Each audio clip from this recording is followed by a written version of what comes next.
Gloria a Dios en las alturas y en la tierra paz, buena voluntad para los hijos del reino de Dios. Aquí comienza Caminando por el Reino, especial de Navidad, con Rob Nava.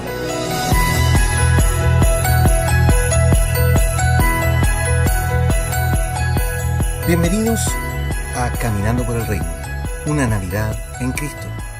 Esta semana estamos en una semana especial de Navidad y con un recuento de nuestra primera temporada para la cual te invitamos a disfrutar. Tanto Marcos como Lucas son los únicos dos evangelios que relatan los acontecimientos del nacimiento de Cristo. Mateo es un libro dedicado a los judíos y Lucas es dedicado a los gentiles. Pero es curioso que Mateo relate que son los gentiles los que se enteraron primero del nacimiento de Cristo.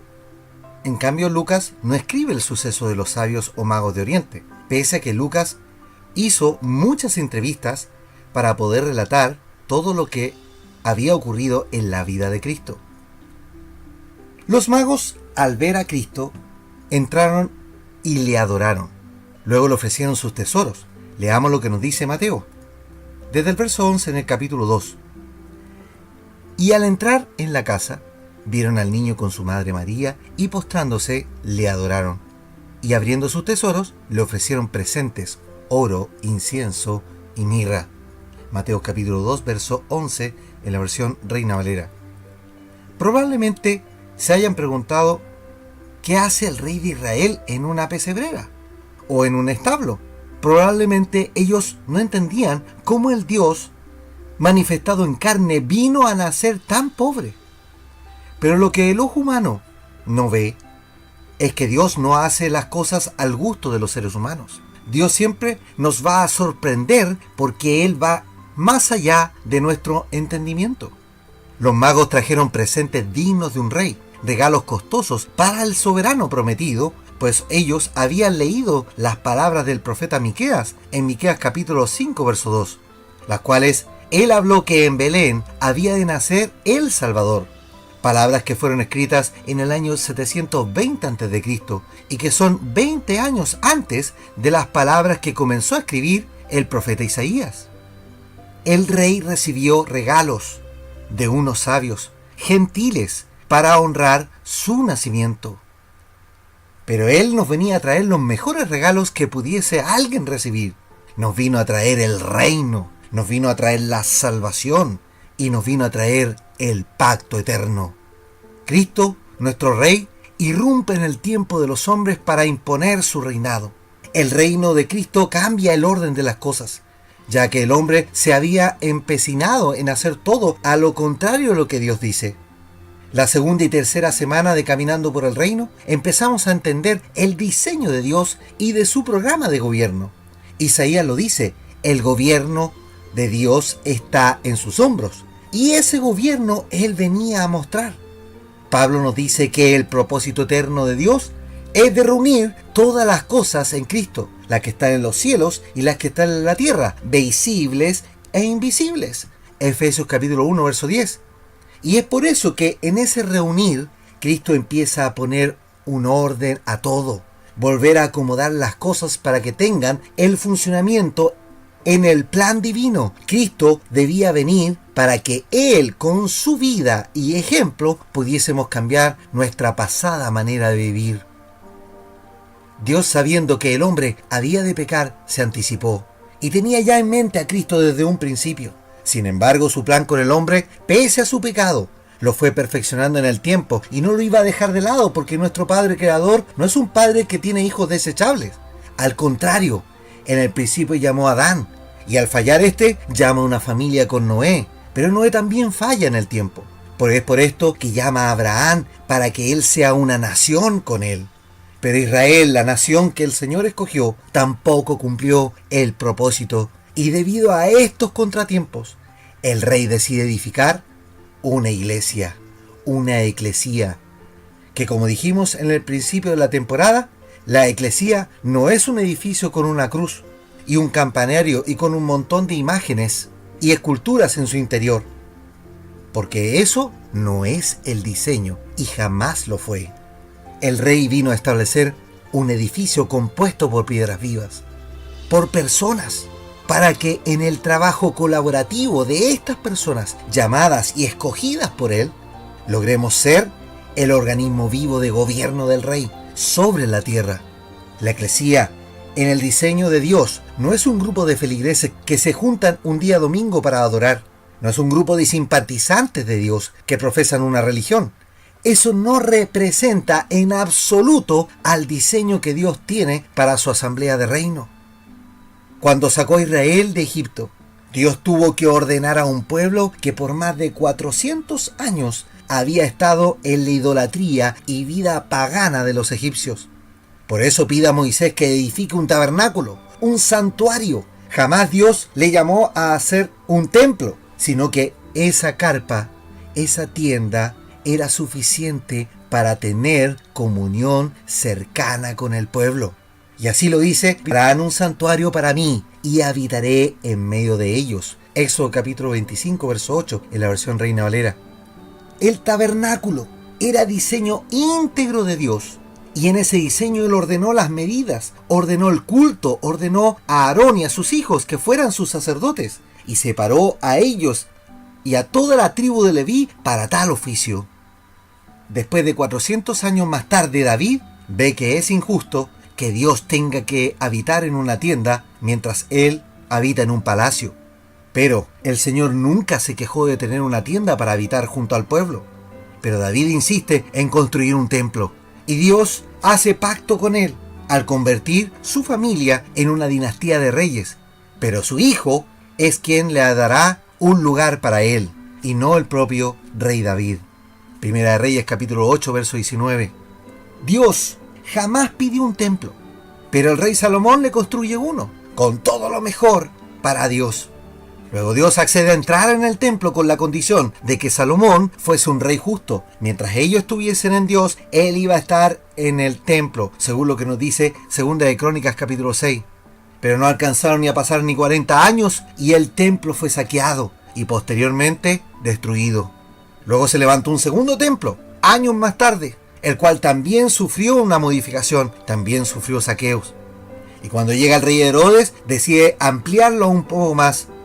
Por lo tanto, ya nada quedaba en los tiempos de Cristo de aquel templo original que edificó Salomón. Si el diseño del templo hubiese sido de Dios, nadie jamás lo hubiese tocado. El tabernáculo permaneció intacto por más de 4 siglos.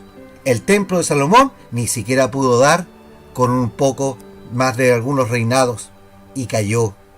El propósito de Dios no es de tener un lugar hecho por manos de hombres para habitar. Su propósito es de tener una comunión con sus hijos. La tienda del tabernáculo cumplía esa misión. Pero luego de convertir la ley en religión, que es lo que hizo Israel, todo el culto se volvió complejo, riguroso y sin sentido. Cuando Dios le da la ley a Moisés en Éxodo, jamás tuvo la intención de que Israel convirtiera la ley en religión. Pero el judaísmo nació y permaneció hasta que Cristo vino al mundo. Cuando recordamos en estas fechas que nuestro Dios tiene un plan muy simple: compartir con su creación, andar con nosotros, guiarnos, tener una cercanía día a día con nuestras vidas.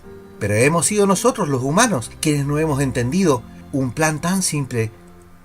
Tras el fracaso de Israel en la misión de ser representantes del gobierno de Dios en el mundo, ser la luz de las naciones, Cristo viene al tiempo de los hombres para constituir un nuevo edificio, una asamblea de reino, de su gobierno en la tierra, acercándonos a Él, piedra viva, desechada ciertamente por los hombres, mas para Dios escogida y preciosa. Vosotros también, como piedras vivas, sed edificados como casa espiritual y sacerdocio santo, para ofrecer sacrificios espirituales aceptables a Dios por medio de Jesucristo. Por lo cual también contiene la Escritura: he aquí pongo en Sión la principal piedra del ángulo, escogida, preciosa, y el que creyere en Él no será avergonzado. Para vosotros, pues, los que creéis, Él es precioso, pero para los que no creen, la piedra que los edificadores desecharon ha venido a ser la cabeza del ángulo, y piedra de tropiezo, y roca que hace caer, porque tropiezan en la palabra, siendo desobedientes, a lo cual fueron también destinados. Primera de Pedro capítulo 2 del verso 4 al verso 8 en la versión Reina Valera. El Dios eterno vino al mundo a trabajar con nosotros en un edificio nuevo, a construir nuevas vidas, diseñado por Él, obra de su creación, no más edificios hechos por hombres. Ahora Dios elige corazones y cuerpos humanos para unirnos, ser hijos, ser familia y conformar su eclesía. El programa de gobierno del Rey no solo también trae libertad a los cautivos y sanidad, contiene un plan de construcción, también contiene un orden y dominio del Rey a través de este nuevo edificio. Y así lo dice: y yo también te digo que tú eres Pedro, y sobre esta roca edificaré mi iglesia, y las puertas del Hades no prevalecerán contra ella. Mateo capítulo 16, verso 18, en la versión Reina Valera. El edificio que vino a ser, dice que el Hades o la muerte no prevalecerá contra ella, porque Cristo venció la muerte en la obra de la cruz. Para esta construcción, magnífica como es la eclesía, llamó un arquitecto. Llamó un hombre el cual fue destinado del vientre de su madre, pese a que muchos años él no entendió el mensaje de Dios, pero Dios mismo se le aparece a este hombre y él mismo lo capacita para que por medio de la revelación de la gracia en él, comunicar los planos de esta construcción. Y como ya dijimos, no es un recinto, sino que es un edificio de personas, de hijos, y que son miembros también del cuerpo de Cristo.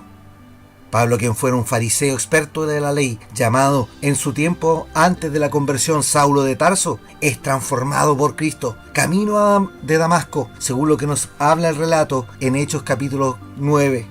Y en más de 30 años de ministerio, es quien ordena la construcción y muestra el diseño de eclesía a seguir por los hijos del Señor en todas sus cartas. Pablo dice en la carta a los Efesios: Él mismo constituyó a unos apóstoles, a otros profetas, a otros evangelistas, a otros pastores y maestros, a fin de capacitar al pueblo de Dios para la obra de servicio, para edificar el cuerpo de Cristo. De este modo, todos llegaremos a la unidad de la fe y del conocimiento del Hijo de Dios, a una humanidad perfecta que se conforme a la plena estatura de Cristo. Efesios capítulo 4, verso 11 al 13, en la versión NBI.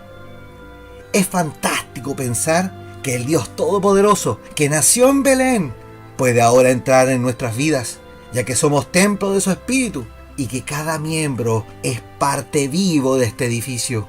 Ese Dios, en su diseño y propósito eterno, constituyó a los encargados de la edificación, a quienes serán los responsables de las piedras vivas que sean colocadas en armonía para funcionar como cuerpo y ser los representantes del Rey. Notemos las palabras del apóstol Pedro. En 1 Pedro capítulo 2 dice: Mas vosotros sois linaje escogido, real sacerdocio, nación santa, pueblo adquirido por Dios, para que anunciéis las virtudes de aquel que os llamó de las tinieblas a su luz admirable. 1 Pedro capítulo 2 verso 9 en la versión Reina Valera. Cristo nos hizo su linaje, el real sacerdocio o sacerdotes del Rey.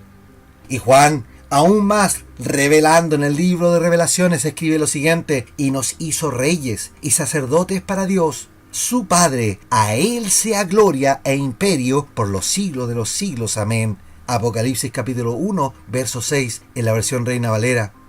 Ese niño que en estas fechas celebramos es el Rey que vino a darte a ti la posibilidad de ser hijo. Y te dio además el reino para que seas parte de él. Nos vino a ser parte de ese linaje escogido, ser sus sacerdotes, para tener una vida de gobierno con él y gobernar en vida con él, para ser parte de ese reino hoy en día, ser parte de la asamblea y mostrar la luz a este mundo. No nos llamó a construir templos, no nos llamó para hacer edificios, nos llamó para hacer su edificio nosotros mismos, ser su templo, para rendir culto vivo a nuestro Señor. No más sacrificios de animales para honrarle, como era la costumbre antiguamente. Ahora las relaciones diarias y en nuestras vidas. Jesucristo vino a cambiar el orden de las costumbres y manera de estar con Él. Vino a poner el diseño original que desde un principio Él manifestó. La manera que Dios siempre la pensó. Una relación cotidiana y sencilla. Del día a día, una renovación de nuestras mentes finitas y cargadas de ritos religiosos por una mentalidad de reino y sin límites. en la libertad, además, con la que Cristo nos hizo libre. Hoy podemos celebrar que ya no necesitamos de edificios mal llamados iglesias. Somos su iglesia, su eclesía. La relación que cultivamos en Cristo a diario nos transforma y nos ayuda a ser miembros activos, ciudadanos del reino en este mundo. Y gloria a Dios en las alturas por esto. Amados, los invito para mañana para seguir en este especial de Navidad de Caminando por el Reino y a disfrutar de estar en el reino. El Señor te honre por esparcir la sana doctrina y ser parte de la gran familia del Señor. Y a quienes se están sumando hoy, bienvenidos al reino de Jesucristo. Que la gracia y la paz de Cristo sean en tu vida.